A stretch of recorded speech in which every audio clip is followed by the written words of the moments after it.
వాస్తు జీవనం ప్రేక్షకులకు అందరికీ స్వాగతం. ఈరోజు విదిక్కుల్లో ఉన్నటువంటి స్థలానికి మనము గృహ ప్లానింగ్ ఏ విధంగా ఇస్తున్నాము అనేటువంటి విషయాన్ని ఈరోజు మీకు క్లియర్గా తెలిపే ప్రయత్నం నేను చేస్తాను. ఎందుకంటే దిక్కుల్లో ఉన్నటువంటి స్థలాలకు ఎవరైనా సరే గృహ ప్లానింగులు అనేది ఇవ్వడం జరుగుతుంది. కాకపోతే విదిక్కుల్లో ఉన్నప్పుడు కూడా మనము వాస్తు ప్లానింగ్ ఏ విధంగా ఇవ్వాలి అనేటువంటి విషయాన్ని మీకు పూర్తి వివరంగా నేను తెలియజేసే ప్రయత్నం ఈరోజు చేస్తున్నాను. ఒక్కసారి మీరు గమనించండి. చూడండి, విదిక్కులు అన్నప్పుడు మనకు ఈ హౌస్ ప్లానింగ్ ఏదైతే ఉందో ఇది మనకు చూడండి, ఇక్కడ నార్త్ వస్తుంది, ఈ కార్నరు నార్తు, ఈ కార్నరు ఈస్టు, ఇది సౌతు, ఇది వెస్టు. ఈ విధంగా 4 విధాలుగా రావడం జరుగుతుంది. అప్పుడు మనకు విదిక్కుల్లో ఉన్న తర్వాత మనకు ఇక్కడ ఉండవలసినటువంటి తూర్పు 2 భాగాలు ఇక్కడికి వస్తాయి, దక్షిణ మధ్యస్థానంలో గల 2 భాగాలు ఇక్కడికి వస్తాయి. ఇటు సైడు దక్షిణ 2 భాగాలు ఇక్కడి వరకు, పడమర మధ్యస్థానం 2 భాగాలు ఇక్కడి వరకు, పడమర మధ్యస్థానం 2 భాగాలు ఇక్కడి వరకు, ఉత్తర మధ్యస్థానం 2 భాగాలు ఇక్కడి వరకు రావడం జరుగుతుంది. అదేవిధంగా ఇక్కడి వరకు కూడా ఉత్తర మధ్యస్థానం 2 భాగాలు రావడం జరుగుతుంది. ఇది తూర్పు మధ్యస్థానం 2 భాగాలు. మీరు చాలా జాగ్రత్తగా గమనించండి.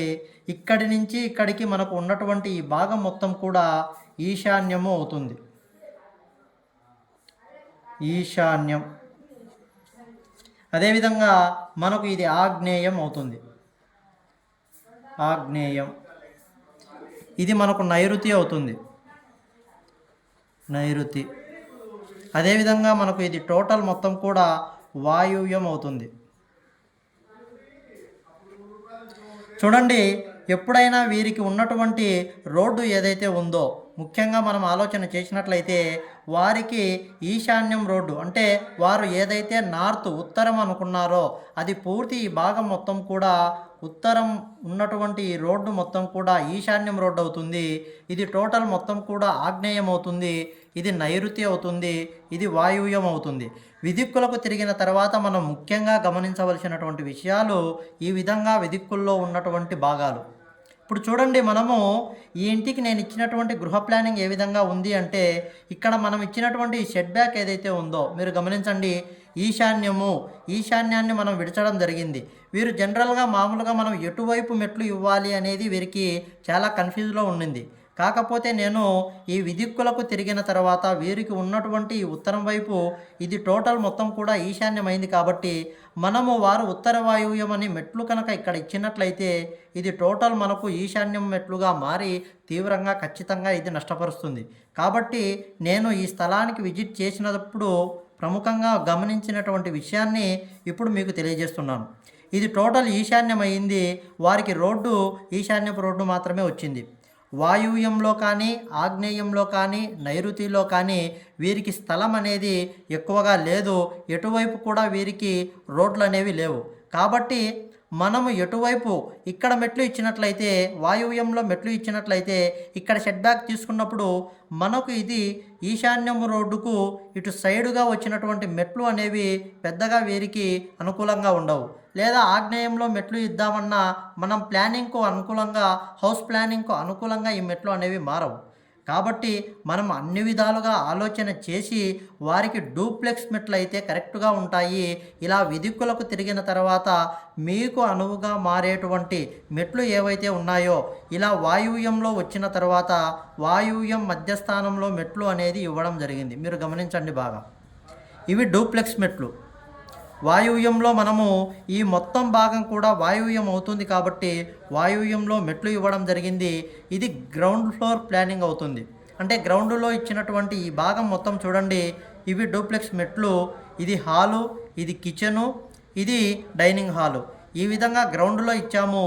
పార్కింగ్ ఏరియాగా ఈశాన్య ప్రాంతాన్ని మొత్తం కూడా మనం విడచడం జరిగింది.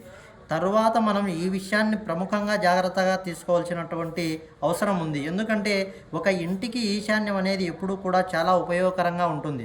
కాబట్టి మనము ఈశాన్యంలో ఖాళీ స్థలం అనేది ఖచ్చితంగా ఇవ్వడం కోసం మాత్రమే ఈ గ్రౌండ్లో ఈ పార్కింగ్ ఏరియాతో సహా మనము చిన్నగా తీసుకోవడం జరిగింది. ఇప్పుడు మీరు ఇదే విషయాన్నే ఫస్ట్ ఫ్లోర్ గమనించండి. ఇది ఫస్ట్ ఫ్లోర్ ప్లానింగ్. మధ్యలో వాయువ్యంలో మనకు డూప్లెక్స్ మెట్లు వస్తాయి. ఇక్కడ ముఖ్యంగా మనం గమనించవలసినటువంటి విషయం, మీరు ఈ భాగం మొత్తం మనకు నైరుతి అయ్యింది. ఈ భాగం మొత్తము నైరుతి అయ్యింది. ఈ నైరుతి భాగంలో మనం ముఖ్యంగా ఎప్పుడూ కూడా ఎటువంటి విండోలు కానీ ఎటువంటి టాయిలెట్లు కానీ మీరు గమనించండి, నేను ఇవ్వలేదు. ఎందుకంటే ఇది మాస్టర్ బెడ్రూమ్.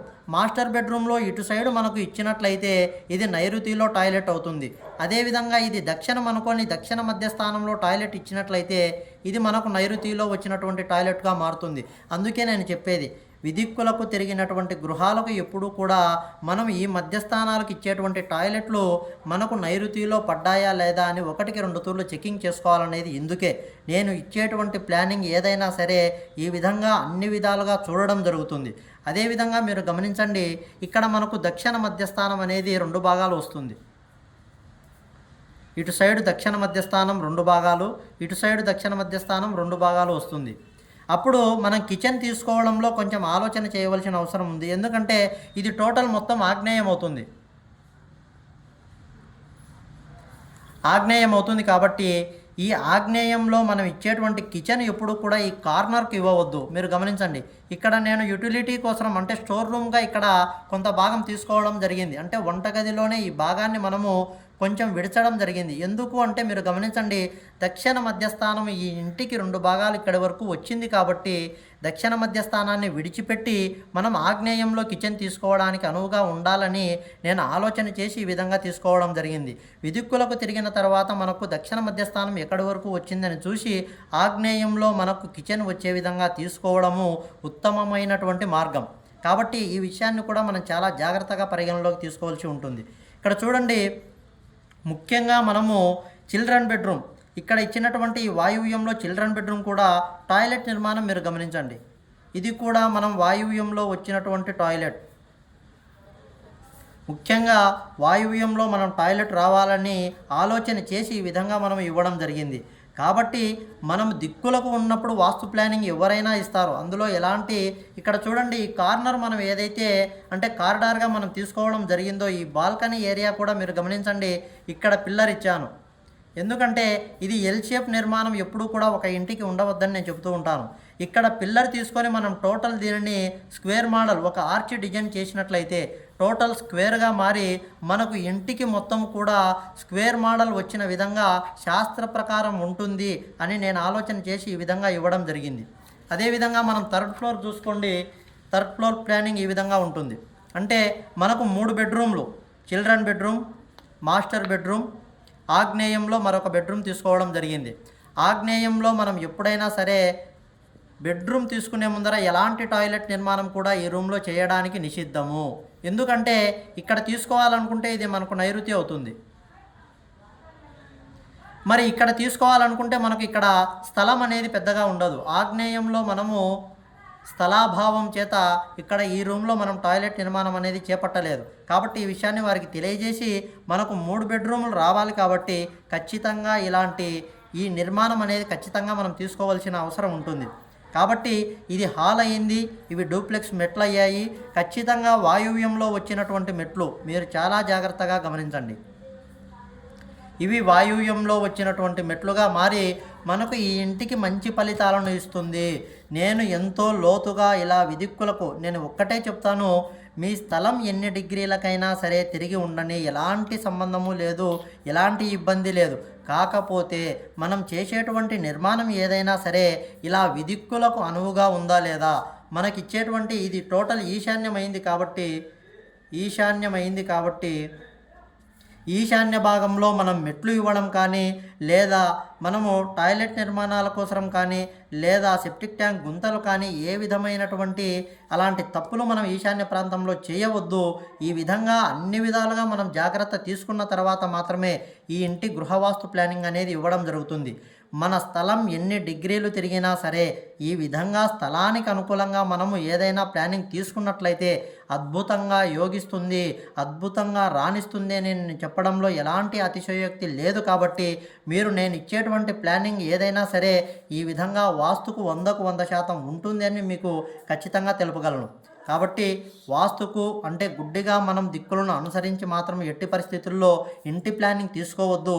ఒక స్థలాన్ని మనము కనులతో చూచిన తర్వాత మాత్రమే కంపాస్కు అనుగుణంగా మనం ఎన్ని డిగ్రీలు తిరిగింది అని మనం పరిగణలోకి తీసుకున్న తర్వాత మాత్రమే ఏ దిశలో ఏవి రావాలి, ఎక్కడ ఎలాంటి గుంతలు మనం తీయాలి అని తెలుసుకున్న తర్వాత మాత్రమే ఈ ప్లానింగ్ ఇవ్వడం అనేది ఉత్తమమైనటువంటి మార్గంగా ఈ ఇంటికి బ్రహ్మాండమైనటువంటి యోగం కలుగుతుంది వాస్తుపరంగా అని నేను ఖచ్చితంగా చెప్పగలను. కాబట్టి ఈ వీడియో మీకు పూర్తిగా అర్థమైందని, విదిక్కులకు తిరిగిన తర్వాత మనం ఎలాంటి ప్లానింగ్ తీసుకోవాలి అనేది మీకు వివరంగా అర్థమైందని నేను ఖచ్చితంగా చెప్పగలను. కాబట్టి మీరు ఈ వీడియో ద్వారా ఎంతో కొంత మీకు ఈ వాస్తు గురించి ఒక ఐడియా వస్తుందని నేను భావిస్తూ, నా పేరు స్వామి వెంకటేష్, వాస్తు జీవనం. నమస్కారం.